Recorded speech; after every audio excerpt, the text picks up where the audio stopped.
सतगुरु रूपी प्यारी सात संगत जी, प्यार और सत्कार से कहना, धन निरंकार जी। पाइयां तेरे दारे आके रहमता हजारा, दीने राते दाता तेरा शुक्र गुजारा। रहमता करदा ए चोलियां परदा ए, पीरां दा पीरे शाही फकीरे। सतगुरु निरंकार दातार का जितना भी शुक्राना किया जाए उतना ही कम है।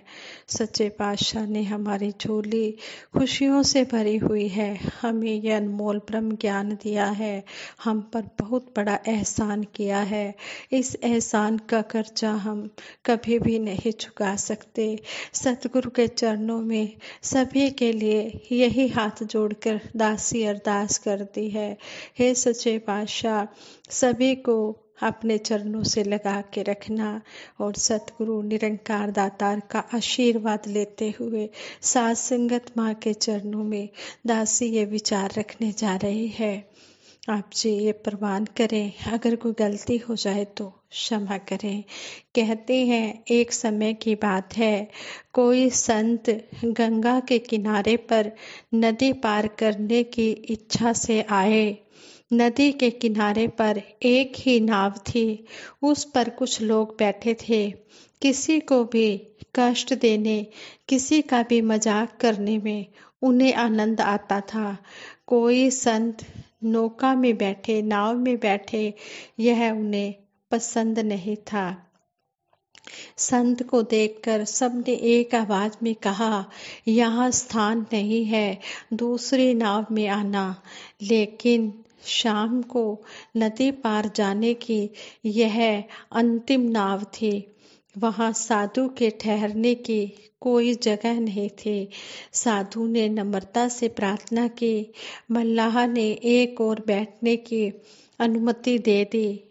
पहले से नाव पर बैठे सज्जनों को बहुत परेशानी हुई, लेकिन संत को नाव में बैठने से रोक ना सके। अब उन्होंने अपना गुस्सा संत पर उतारना शुरू किया।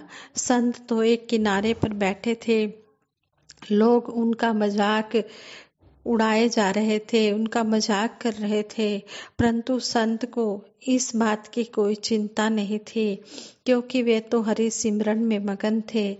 जैसे ही नाव चलने लगी, किसी ने जल फेंका, किसी ने टोपी खींची, किसी ने गर्दन पर चोट की।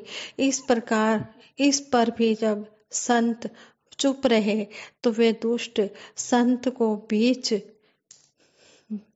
बीच धारा में गिराने के लिए धक्का देने लगे। सच्चे संतों की क्षमा शक्ति अपार होती है, किंतु जो सर्व समर्थ है, भगवान है, अपने संतों पर होते अत्याचार को देख नहीं पाते हैं।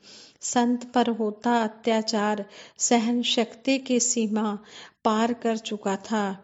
इसलिए आकाशवाणी हुई, महात्मा आप आज्ञा दें तो इन दुष्टों को नाव उल्टकर पानी में डुबो दिया जाए या पल भर में भस्म कर दिया जाए। आकाशवाणी सबने सुनी, सभी डर से कांपने लगे। अभी जो इतना परेशान कर रहे थे, अब वो एकदम से डर गए, डर के मारे हिल डुल तक ना सके। लेकिन संत ने दोनों हाथ जोड़कर दीन भाव से प्रभु के आगे प्रार्थना की कि मेरे दया में स्वामी, ये भी आपके अबोध बच्चे हैं, आप ही इनके अपराध को क्षमा करेंगे। अगर आप इनके अपराध को क्षमा नहीं करेंगे तो फिर और कौन इनके अपराध को क्षमा करेगा। ये भूले हुए हैं, आप नाव उल्टने की बजाय इनकी बुद्धि उल्ट दें, ताकि ये सत्कर्मों की ओर लग जाएं। इन्हें क्षमा करें और मेरी प्रार्थना स्वीकार करें। इन्हें सद्बुद्धि आ जाए, इनके दोष दूर हो, आपके श्री चरणों में इन्हें प्यार प्राप्त हो, प्रेम प्राप्त हो। ऐसी आवाज के साथ नाव किनारे पर जा लगी। दुष्टों ने महात्मा से माफी मांगी और सत्कर्मों की ओर लगने का संकल्प लिया। कहते हैं संत ना होते जगत में तो जल मरता संसार। संतों महापुरुषों के कारण ही ये संसार टिका हुआ है। इसलिए संतों की संगत में आना बहुत जरूरी है। बहुत साल पहले स्कूल की किसी क्लास में पढ़ा था, क्षमा बड़न को चाहिए छोटन को उत्पात, क्या विष्णु का घट गया जो भृगु मारे लात। जो क्षमा करने वाला होता है वो सबसे बड़ा होता है। कहते हैं जब भृगु ने भगवान विष्णु के ऊपर अपनी लात रख दी तो भगवान विष्णु का कुछ कम नहीं हुआ। भगवान विष्णु कहने लगे मेरी जो छाती है ये बड़ी कठोर है, कहीं आपको चोट तो नहीं लगी। जब यह ऐसी बात कक्षा में पढ़ी थी, क्लास में पढ़ी थी, तो जहन में एक सवाल उठा कि बड़ा कौन है? क्या वो जो उम्र में बड़ा है? क्या वो जिसके पास धन दौलत ज्यादा है? क्या वो जो रिश्तों में बड़ा है? क्या वो जो ज्यादा पढ़ा लिखा है? क्या वो जो बहुत बड़ी पोस्ट पर है? क्या वो जो बड़ी बड़ी बातें करता है? या जिसको प्राय लोग कहते हैं कि फलां तो बड़ा आदमी है, उसकी क्या बराबरी। अगर हम इन सब बातों की तरफ ध्यान दें, बड़ों की बात करें, तो इन सभी को किसी न किसी रूप में प्राय अपने से छोटों पर जुल्म करते हुए पाया जाता है। क्षमा नाम की चीज इनके आसपास नहीं होती है। ये सब बड़े अपने से छोटों पर जुल्म करना या उनको पनिशमेंट देना अपना जन्मसिद्ध अधिकार समझते हैं। अपने से छोटे से अगर कोई जरा सी भी भूल हो गई तो ये उसके ऊपर जुल्म करने में अपनी पूरी कोशिश करते हैं, उसे ज्यादा से ज्यादा पनिशमेंट देते हैं। जरा सोचे कि इनको बड़ा कैसे कहा जा सकता है, जबकि कहा यह जा रहा है कि क्षमा बड़न को चाहिए। इसका मतलब कि इस कसौटी के अनुसार ये बड़े नहीं है। इंसान बड़ा उम्र से नहीं होता, ना ही बड़ी पढ़ाई से होता है, ना ही बड़ी पदवी से होता है। बड़ी बातों से भी इंसान बड़ा नहीं होता, क्योंकि बातें तो इंसान बहुत बड़ी बड़ी कर जाता है, लेकिन जब कर्म की बात आती है तो वह बहुत छोटा दिखता है। मोर दिखने में बहुत सुंदर होता है, लेकिन उसके पैर उतने ही कुरूप होते हैं। अर्थात इंसान बड़ी बातों से बड़ा नहीं होता, बल्कि बड़े कर्मों से बड़ा होता है। इंसान के कर्म ही उसे छोटा बड़ा बनाते हैं। क्षमा करने वाला धैर्यवान होता है, शीलवान होता है, सभी अच्छे गुणों से संपन्न होता है। इसलिए शहनशाह जी ने भी संपूर्ण अवतार वाणी के शब्द नंबर 320 में कहा है, एक बंदा बंदा नहीं बनता, एक बंदा भगवान बने। भगवान वही इंसान बन सकता है जो सतगुरु की शरण में आ जाता है, जो संतों महापुरुषों का संग करता है, जो इस ब्रह्म ज्ञान को अपने मन में पूरी तरह से धारण कर लेता है। क्षमा जितना छोटा शब्द है, इसके अंदर की भावना उतनी ही ज्यादा विशाल है। इसलिए क्षमा करने वाला व्यक्ति उतना ही विशाल हृदय वाला होता है। जिसके अंदर ये गुण नहीं होते वो दैवी गुणों से भी रहित होता है, लेकिन जिसके अंदर ये सब गुण होते हैं वो गुणों के बोझ से झुक जाता है, उसके अंदर नम्रता आ जाती है। इंसान के प्रति प्यार उसके रोम रोम में समाया होता है। जिसके दिल में इंसान के प्रति प्यार ही नहीं, वो क्षमा क्या करेगा। क्षमा करने से क्षमा करने वाले की ताकत बढ़ती ही है, घटती नहीं। एक बार संख्या 9 ने संख्या 8 को थप्पड़ मारा। 8 रोने लगा और पूछा मुझे थप्पड़ क्यों मारा? तो 9 ने कहा मैं बड़ा हूँ इसलिए मैं तुझे मार सकता हूँ, यह मेरा अधिकार है। यह सुनते ही 8 ने 7 को थप्पड़ मार दिया और 9 वाली बात को रिपीट कर दिया। फिर तो यह सिलसिला चलते चलते एक तक आ पहुंचा। एक ने अपने नीचे 0 को देखा तो उसकी हालत तो थप्पड़ पड़ने से पहले ही पतली हो रही थी, लेकिन एक ने उसे मारा नहीं, बल्कि उसे उठाकर अपने दिल के पास प्यार से बिठा लिया।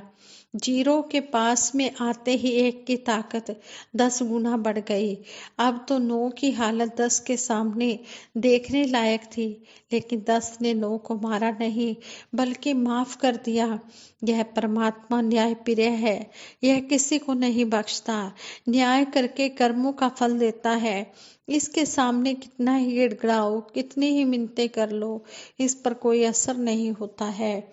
दंड भोगता को कितना कष्ट होता है, इसका एहसास इसे नहीं होता, क्योंकि यह आकार रहित है। क्षमा करने वाला तो कोई बिरला ही होता है। शायर ने भी कहा है, किसी शायर ने भी कहा है, हजारों साल नरगिस अपनी बेनूरी पे रोती है, बहुत मुश्किल से होता है चमन में दीदावर पैदा। क्षमा की वाटिका को गुलजार करने वाला होता है इस निराकार का साकार रूप सतगुरु, जो हमारे सब अवगुणों को माफ कर देता है। कहते हैं, गुण अवगुण मेरो कछु न विचारो, बख्श लियो छिन माही। सतगुरु साकार होता है, पंच भौतिक शरीर धारण किए हुए होता है, संसार में रहता है, परंतु मर्यादा पुरुषोत्तम होता है, हर दुख सुख को अनुभव कर सकता है। इसलिए शरण में आए कि मन की दशा को जानता है, उसके दुख दर्द को अनुभव करता है।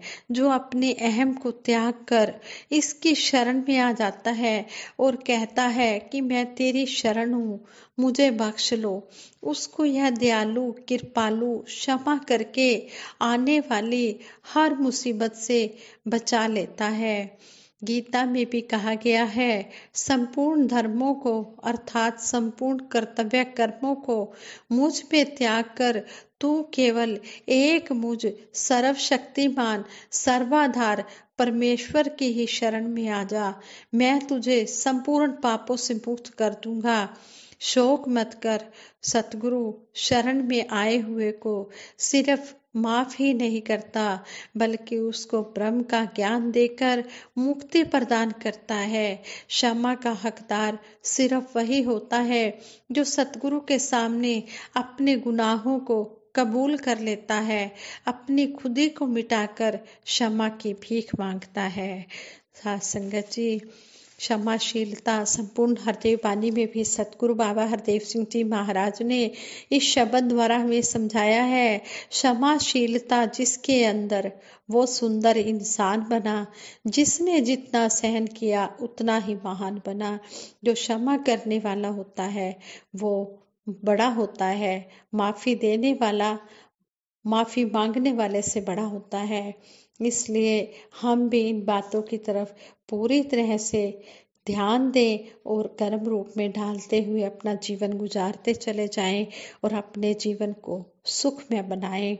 और सभी के लिए यही अरदास है, सच्चे पातशाह सभी को तन मन धन के सुख देते हुए सेवा सिमरन सत्संग के साथ जोड़ के रखना। जिन्ने भी संत तेरे मेरी माला दे मणके ने, जदों ਇਹਨਾਂ ਨੂੰ ਤੱਕਦੀ ਹਾਂ इबादत हो ही जाती है। साथ संगत जी प्रेम से कहना, धन निरंकार जी।